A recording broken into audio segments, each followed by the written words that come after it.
Oke, zat makanan yang pertama yang akan kita bahas adalah karbohidrat. Karbohidrat itu terdapat pada menu ini ya, nasi yang kita makan, konsumsi, kemudian roti, kentang ya itu banyak mengandung karbohidrat atau banyak mengandung zat tepung di dalamnya. Nah, karbohidrat ini itu tersusun atas unsur karbon, hidrogen, dan oksigen ya. Biasanya rumusnya CnH2nOn ya. Atau C6H12O6 itu untuk rumus glukosa. Ya. Nah, rumus glukosa ini nanti kita bahas juga di kelas 12 bagaimana reaksi pemecahan glukosa ya, makanya disebut dengan istilah katabolisme. Pemecahan molekul kompleks ya, yang besar menjadi yang lebih sederhana. Nanti dipelajari kelas 12 ya. Kemudian sumber energi utama. Mengapa dikatakan sumber energi utama? Dikarenakan karbohidrat ini yang paling banyak dipecah dalam tubuh untuk apa? Untuk menjadi sumber energi kita, untuk menjadi sumber tenaga untuk melakukan suatu aktivitas ya. Kemudian gula sederhana dan majemuk, artinya karbohidrat ini terdiri dari gula sederhana dan gula majemuk atau disebut dengan istilah disakarida dan polisakarida. Nah, kalau gula sederhana itu mono ya, dari kata monosakarida ya, artinya mono satu gugus gula. Sedangkan majemuk ini ada dua, disakarida ya, disakarida di artinya dua, berarti dua gugus gula, dan poli artinya banyak ya, polisakarida berarti sakaridanya atau gugus gulanya ada banyak ya. Nah, contoh dari gula sederhana atau monosakarida itu ada beberapa seperti glukosa. Glukosa ini banyak ditemukan di sel-sel hidup ya, di dalam sel kita khususnya sel-sel mitokondria kita itu sangat banyak sekali karena mitokondria berperan dalam proses atau untuk menghasilkan energi. Makanya di dalam mitokondria itu banyak. Kemudian contoh dari gula sederhana lagi adalah fruktosa. Ya, fruktosa, ada galaktosa. Kemudian untuk gula majemuk atau disakarida dan polisakarida ya. Untuk disakarida itu terdiri dari dua molekul ya, dua molekul monosakarida. Contoh dari disakarida ini adalah sukrosa. Ya, sukrosa itu dikenal juga dengan istilah gula tebu. Dan ini dia larut dalam air. Kemudian yang kedua adalah maltosa. Ini maltosa ini banyak ditemukan pada biji-bijian ya. Biji-bijian khususnya biji yang mengalami proses perkecambahan atau fase kecambah ya. Kemudian ada laktosa. Laktosa ini banyak ditemukan dalam susu ya. Banyak ditemukan dalam susu. Itu untuk disakarida. Kemudian polisakarida contohnya adalah amilum. Ya, amilum ini cukup kompleks ya. Polisakarida ini cukup kompleks sehingga dia perlu diurai dulu. Diurai. Nah, makanan yang kita konsumsi seperti nasi itu banyak mengandung amilum ya, banyak mengandung amilum. Oleh karena itu amilum ini nasi tersebut perlu dicerna oleh tubuh baik secara kimiawi, pencernaan kimiawi maupun secara mekanik ya. Untuk apa? Untuk nantinya mengubah amilum ini yang kompleks yang merupakan polisakarida menjadi molekul yang sederhana yang dapat diserap oleh tubuh yaitu molekul glukosa. Ya, jadi nasi yang kita konsumsi banyak mengandung amilum. Amilum ini akan mengalami proses pencernaan mekanik dan kimiawi untuk apa nantinya menghasilkan glukosa. Nah, glukosa ini akan dibawa oleh siapa? Pembuluh darah atau distributor dalam tubuh, pembuluh darah kemana? Ke sel-sel yang membutuhkan, kepada sel yang membutuhkan, ya. Jadi itu ya. Selain amilum juga ada selulosa ya. Selulosa itu dikenal juga dengan serat makanan. Itu sulit dicerna oleh tubuh kita ya karena dia banyak kandungan seratnya dan ini banyak ditemukan di tumbuhan kalau selulosa. Kemudian dia tidak larut dalam air ya. Kemudian selain selulosa juga ada lignin, pektin ya, lignin dan pektin ini banyak terdapat dalam tumbuh-tumbuhan khususnya di bagian ini ya, dinding selnya, dinding sel dari tumbuhan. Ya, jadi itu contoh-contohnya. Nah, 1 gram karbohidrat ini itu bisa menghasilkan kurang lebih 4,1 kalori ya. Ini kurang lebih 4,1 kalori. Jadi 1 gram nasi yang kita konsumsi itu akan menghasilkan 1 gram 4,1 kalori. Nah, kebutuhan karbo dalam 1 hari itu kurang lebih 18.000 ya, 18.000 kalori. Jadi kebutuhan karbo dalam tubuh kita kurang lebih 18.000 kalori dibagi 4. Mengapa dibagi 4? Dibagi dengan ini ya, untuk menemukan takaran gramnya. Berarti kurang lebih kita membutuhkan 630 gram karbohidrat ya per harinya. Jadi jangan diet-diet ya, tidak bagus diet. Diet bukan berarti kita tidak makan sama sekali, tidak. Tetapi diet artinya kita menakar ya, menakar. Apa yang ditakar? Apa yang ditakar? Yang ditakar adalah jumlah karbo yang masuk dalam tubuh, jumlah zat makanan yang masuk dalam tubuh kita. Ya, jadi diet bukan berarti tidak makan sama sekali, tidak, tapi menakar, mengatur ya. Dan untuk penderita diabetes itu perlu membatasi jumlah karbohidrat masuk dalam tubuh. Mengapa? Karena karbohidrat ini kan akan mudah diubah menjadi glukosa. Orang diabetes ya, diabetes mellitus ya.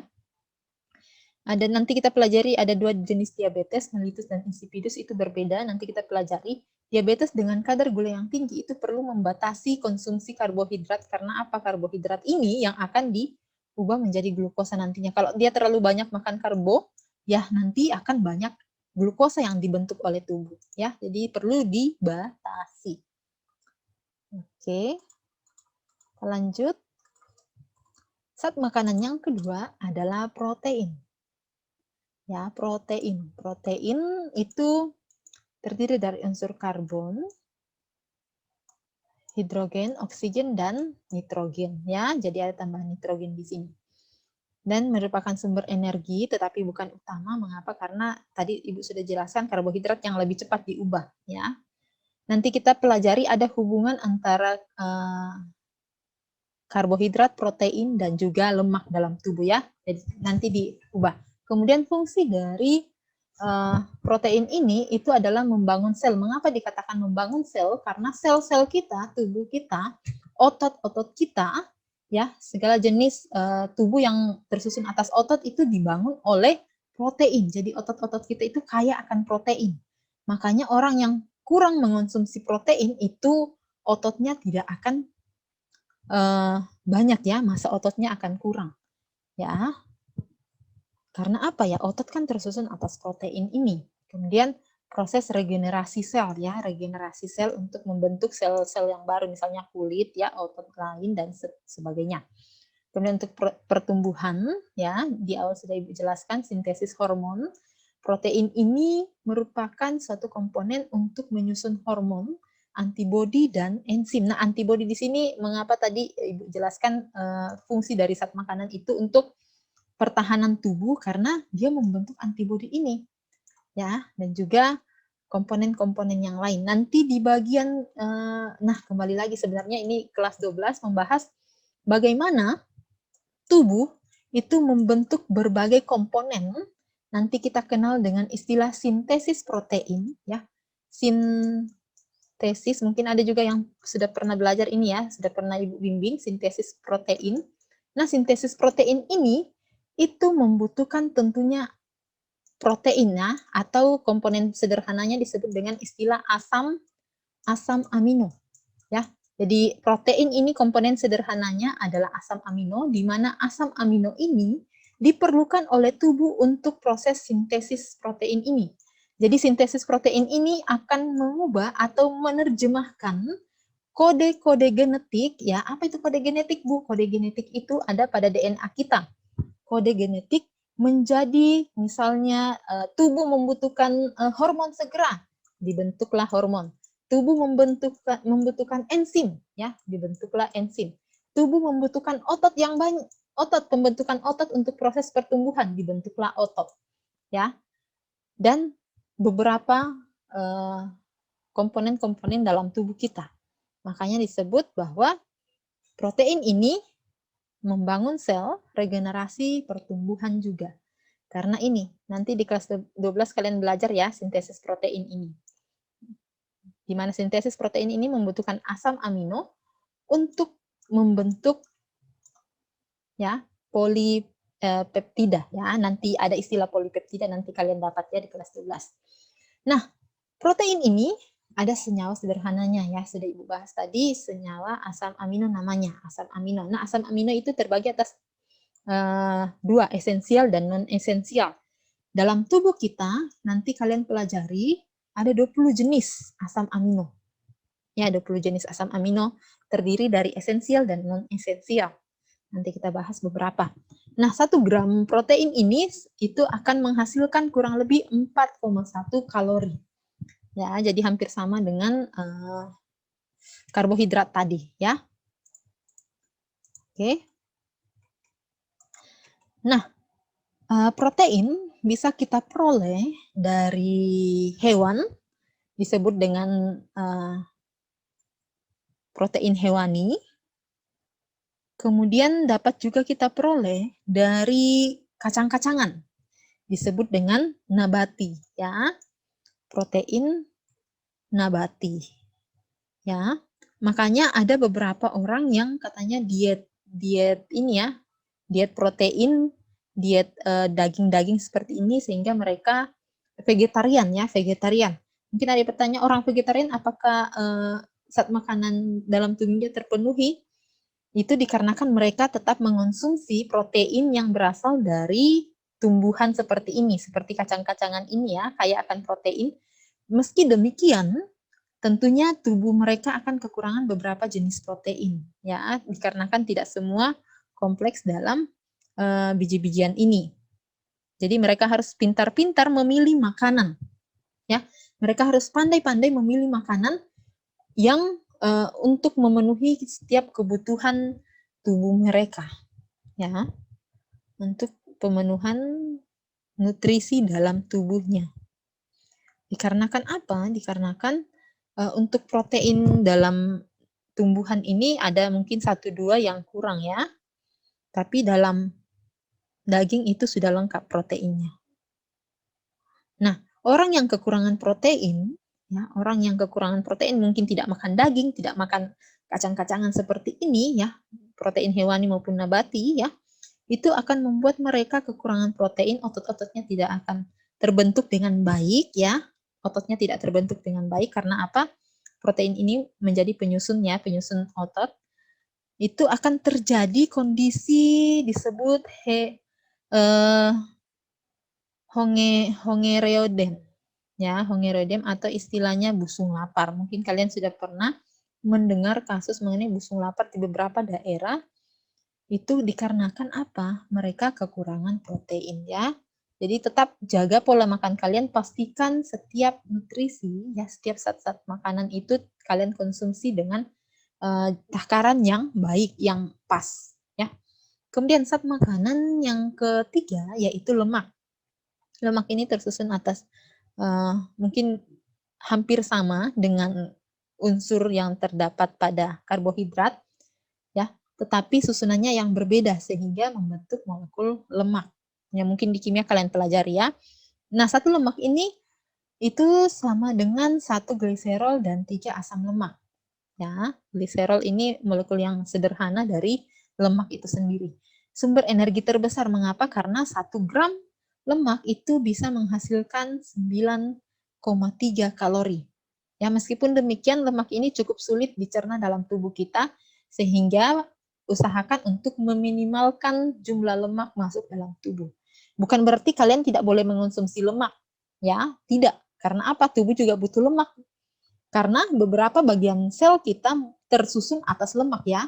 Kita di bab pertama mengenai membran sel itu kan tersusun atas lemak ya. Glikolipid itu kan ada komponen lipidnya di situ, ada komponen lemaknya. Jadi kalau kalian tidak mengonsumsi lemak sama sekali ya itu bahaya juga.